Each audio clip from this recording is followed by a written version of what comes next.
Hi, I'm Shelby Brenner from Gloss, here with Skrocki from the Sleeping Bear Surf, and we're here to talk about the Point Betsy spotter as well as some of the great work and ways you use the data. We first got to know your shop through the deployment of a spotter buoy in 2021, I believe. How did there come to be a spotter buoy that was affiliated with your shop? Yeah, okay, so I know, thinking back to those years, I believe it was 2021, or it might have been 2020.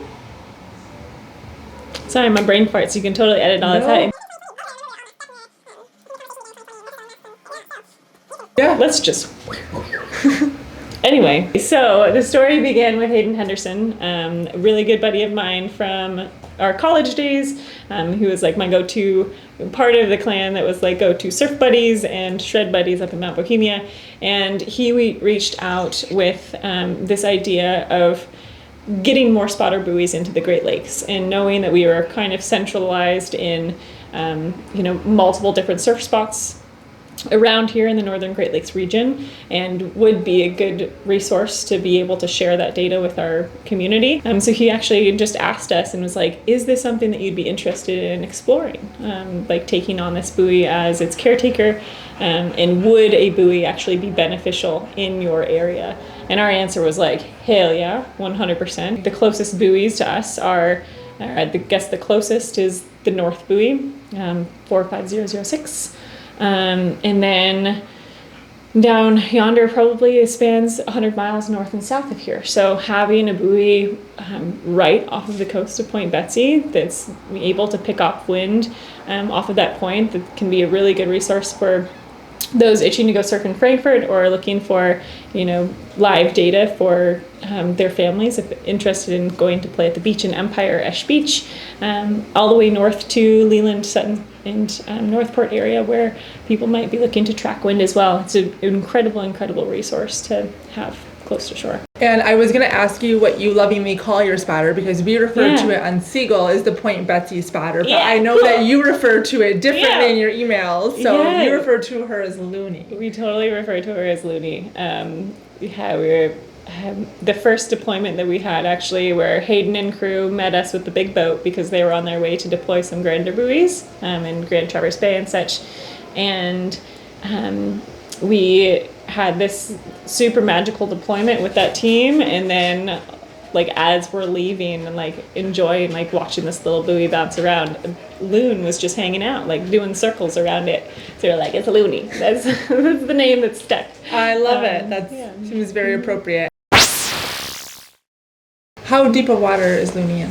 It is in about 85 feet of water. How far offshore is it? It's not super far, right? 4 miles. So you guys now are responsible for deploying it and maintaining it. I know that it was out for a record length. Yes. The last deployment, right? You had a really long deployment period. You had it out year-round for a year and a half? Yeah, full year and a half.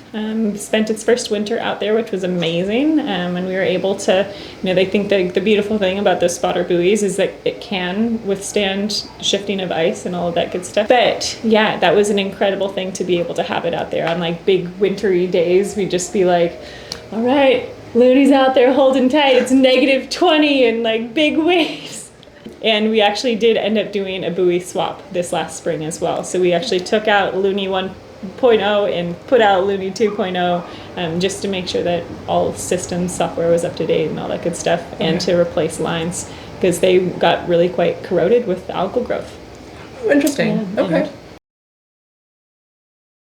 So you're an interesting case because you operate buoy and you're also an avid user of it, and you're sort of right in the middle of it, right? Usually you're one or the other, but you get to the unique characterization of being both. And I'm curious what sort of challenges and opportunities or rewards it has given you to be the operator of Looney.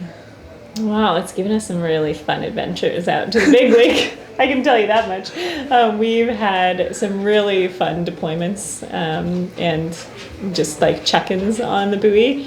I think it's been a really amazing way for us to feel a little bit more intimately connected with what the lake is doing, having like this connection with this little teeny tiny powerful object that is sharing so much information with us. Yeah, I think the adventure aspect of being the caretaker and having to go out into the lake and pull up a 50-pound lead weight from the bottom of 100 feet, that's actually a very hard task.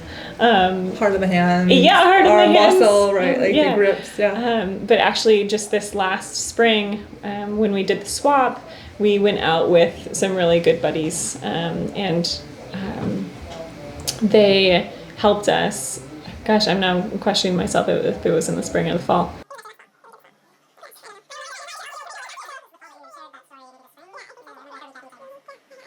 Oh yeah, it was amazing. It was just like such an awesome way to like get our buddies involved and have them, gear up in like kind of adverse conditions later in the season. And it was just like a very fun community thing. Like, hey, this is something that is going to benefit a grander population of people.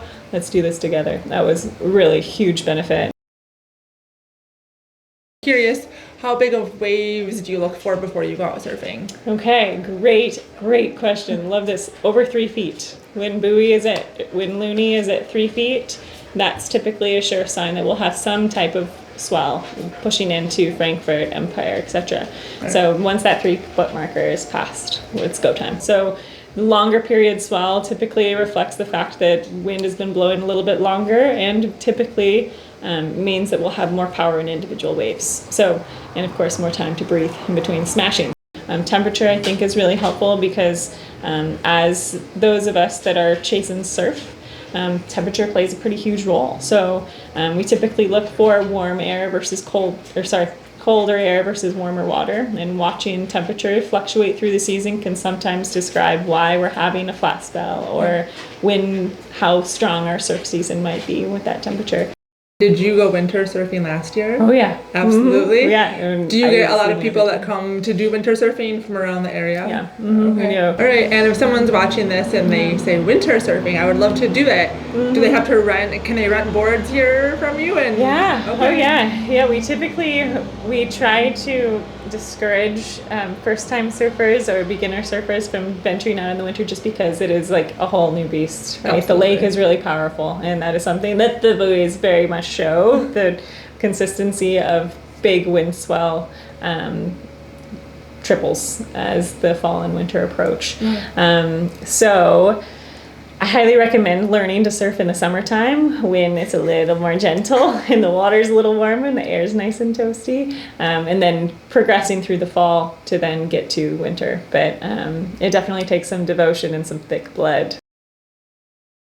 So what have you thought of Seagull, and were you aware of GL buoys when it existed, or our old platform? Yes, yeah, and I use that platform very, very much. That was like my go-to site. So it was a pretty easy transition moving to Seagull, and I really like how the platform is laid out. For me, as like someone who's like rather ADHD, it's laid out really nicely, and I feel like is so attainable for people to just like have an easy click, have visual data, strong colors right in front of them to be able to access information easily and efficiently. And I'm curious what feedback you've heard from the community and other users who come to, this is a huge tourist destination. Yeah. What you've heard from them about the information. Input that we've gotten from people is how helpful those graphs are. Like looking at past data and such, you can go on to like the more advanced details that the buoy is giving. And it shows us like what the lake was doing 6 hours prior. So it's been a really incredible tool to be able to have, to watch the lake grow. And I think for those of us, particularly like my students that are really trying to learn the art of forecasting, that's really helpful to just be able to match wind speed with wave height and all that good stuff. Yeah. But I think for so long, people were just like looking at the big buoys out in the middle of the lake, and this provides a really unique set of data for people. And that's the biggest thing that we've seen is like, okay, typically we'd have to like check the north buoy and then like anticipate, okay, maybe in an hour we're going to have this system move into shore here where we are.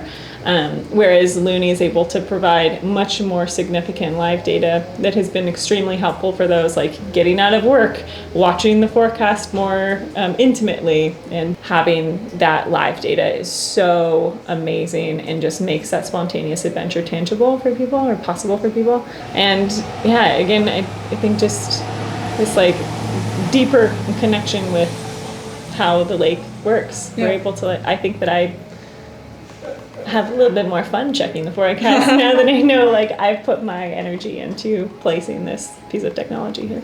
So I think that people would be extremely excited to have a buoy close to home in the water all year round again.